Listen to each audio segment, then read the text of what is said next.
အားလုံးပဲမင်္ဂလာပါကျွန်တော်ဆရာကျွမ်းမက်ပါဒီနေ့မှာတော့မက်သမနီးယားသင်္ချာပြိုင်ပွဲရဲ့ပု္ပ္ပစာတစ်ပုဒ်ဖြစ်တဲ့ဉာဏ်စမ်းပု္ပ္ပစာတစ်ပုဒ်ကိုကျွန်တော်တို့အတူတူလေ့လာကြည့်မယ်နော်ဒီပု္ပ္ပစာလေးကကျွန်တော်တို့အခမ်းအနားတွေမှာarrangement ပေါ့နော် arrangement လုပ်ပေးရတဲ့သူတွေ city plan လုပ်ပေးရတဲ့သူတွေစီမံခန့်ခွဲပေးရတဲ့သူတွေလည်းပို့ပြီးတော့တင်တော်တယ်ပေါ့နော်ဒီလေးပု္ပ္ပစာမျိုးလေးတွေကိုလေ့ကျင့်ခြင်းအပြင်တကယ်လက်တွေ့ဘဝမှာလည်းပဲ management လုပ်ပြီးတဲ့နေရာမှာကိုယ် city plan တွေ arrange လုပ်ပြီးတဲ့နေရာမှာဆိုရင်ပို့ပြီးတော့အမြန်ဆန်ထိအောင်လိမ့်မယ်ပေါ့နော်ကဲဒါဆိုရင်ကျွန်တော်ရဲ့အတူတူပု္ပ္ပစာလေးကိုကြည့်ကြရအောင်နော်ဟုတ်ပြီကျွန်တော်ရဲ့အတူတူပု္ပ္ပစာလေးကိုကြည့်လိုက်ကြအောင်နော် Each row in the school amphitheater had 33 seats starting from row 12 to 22 are reserved for guests or a sport class how many seats are reserved for this class ကျောင်းကစားကွင်းရှိတဲ့တန်တရန်၌ထိုင်ကုန်33ကုန်ရှိရတဲ့ခုံအတန်း7မှ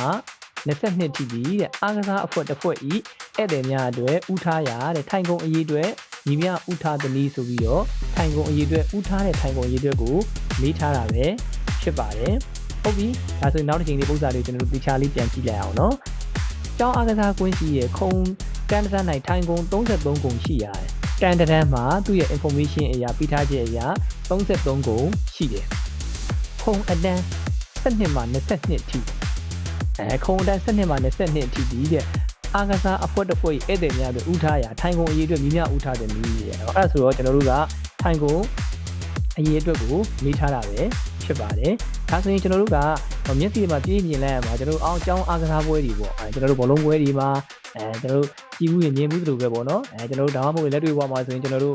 ဝယ်ဒီမှာအစရှိတဲ့ကျွန်တော်အခမ်းအနားမျိုးစုံမှာခုံတန်းတွေချထားသလိုဒီမှာလည်းခုံတန်းတွေချထားတယ်အဲ့ခုံတန်းတစ်တန်းမှာဆိုရင်ထိုင်ကုန်က33ကုန်ရှိတယ်တဲ့အဲ့33ကုန်မှာကျွန်တော်တို့ကအားကစားအဖွဲ့တစ်ဖွဲ့အတွက်ထိုင်ကုန်တွေဥထားတာခုံအတန်းဘယ်ကနေဘယ်ထိဥထားအောင်ဆိုကြတော့သွားလိုက်တယ်ပေါ့နော်အစရှိတဲ့ဖြင့်ကျွန်တော်တို့ထပ်ပြီးတော့ကြာသွားလိုက်တယ်အဲ့လိုသွားလိုက်တဲ့အခါမှာခုံအတန်းဘယ်အထိဥထားပြီးရတော့ဆိုတော့ကြတော့တဲ့ခုံတန်း7ကနေပြီး22အထိတယ်ကျွန်တော်စဆွဲလိုက်တာက7ဆိုရင်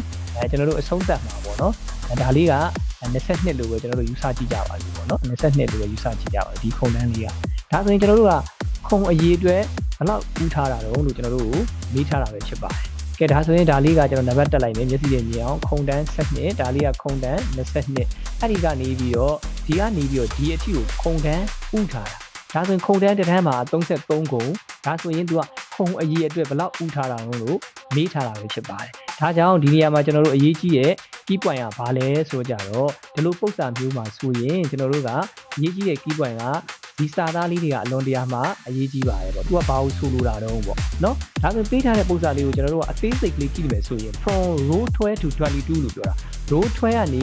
ေဒီ22ဆိုကြ12ကနေ22အထိဆိုအဲ့လိုပြောတာဖြစ်တဲ့အတွက်မြန်မာစကားအရာလည်းရှင်းတယ်အင်္ဂလိပ်စာအရေးသားအရာလည်းရှင်းတယ်နော် from row 12 to 22ဆိုကြတော့12ကနေ22ဆိုတော့12ကိုလည်းပြန်ထည့်မယ်22ကိုလည်းပြန်ထည့်မယ်ဒီနေရာမှာကျွန်တော်တို့က between 12 and 22လို့ပြောမယ်ဆိုရင်12နဲ့22ကြားဒီလိုမျိုးမေးပြီးဆိုရင်တော့ကျွန်တော်တို့က12လည်းထည့်စရာမလိုဘူး22လည်းထည့်စရာမလိုဘူးဒါမှမဟုတ်အခုကျွန်တော်တို့ဖြေရမယ်စဉ်းစားမယ်လက်တွေ့စဉ်းစားမယ်ပုံစံမှာကြတော့ from row 12 to 22လို့ပြောတာဖြစ်တဲ့အတွက်12ကိုလည်းထည့်သွင်းစဉ်းစားမယ်22ကိုလည်းထည့်သွင်းစဉ်းစားပြရမှာဖြစ်ပါတယ်ဒါကြောင့်ကျွန်တော်တို့ကဒီလိုပု္ပ္ပစာကိုကျွန်တော်ကအရင်ဆုံးတွက်ဖို့အတွက်ဆိုရင်ခုံအရေးအတွက်ဆိုတာတဲ့ကျွန်တော်တို့ကဘာကိုအရင်စဉ်းစားရမလဲဆိုတော့ခုံအတန်းဘယ်နှစ်တန်းလဲဆိုတော့မှန်ကန်အောင်အရင်စဉ်းစားဖို့လိုပါတယ်ဒါကြောင့်ကျွန်တော်တို့ကစဉ်းစားတဲ့အခါမှာတော့တမျိုးကြနီးအပြင်စဉ်းစားမယ်ဆိုရင်ပု္ပ္ပစာလေးကိုနားလည်သွားပြီးဒါဆို7ကနေစမယ်အဲဆို7 73အစားရှိတဲ့ပြင်ကျွန်တော်တို့က22အထိဆိုပြီးတော့ရေးတွက်တယ်ဆိုရင်ကြောက်ကောက်ကိုစိတ်ထဲကနေပြီး counting လုပ်ပေါ့နော်ဘယ်လောက်ရမလဲဆိုတော့ကြတော့ခုံတန်းအရေးအတွက်ကျွန်တော်တို့ဘယ်လောက်ရမလဲဆိုတော့ကြတော့ row အားဖြင့်ကျွန်တော်တို့7 row ရမယ်ပေါ့နော်7 row ပေါ့ခုံတန်း7တန်းဆိုပြီးတော့ကျွန်တော်တို့ကရမှာပါဒါကတော့ကျွန်တော်တို့က counting လုပ်သွားတာပေါ့နော်တကယ်ကြတော့ counting လုပ်တဲ့ number ကခုလိုမျိုးပေါ့နော်အရေးအတွက်နည်းတဲ့ဟာတွေအတွက်ပဲစင်ပြပါပါများတဲ့ဟာတွေအတွက်ကျွန်တော်တို့ဘယ်လိုလုပ်ပြီးတော့ counting ပေါ့နော်လက်ချိုးကြီးပြလို့ရမှာတော့ပေါ့ဒါဆိုရင်ကျွန်တော်တို့ကဘယ်လိုစဉ်းစားမှာတော့ဒီလိုမျိုးပု္ပ္ပစာတွေမှာကြာရင်ကျွန်တော်တို့က from row 12 to 22ပေါ့ from ပေါ့ဘယ်ကနေဘယ်အထိလို့ပြောပြီးဆိုရင်သူ့ရဲ့နောက်ဆုံးထဲကနေပြီးတော့ from ပေါ့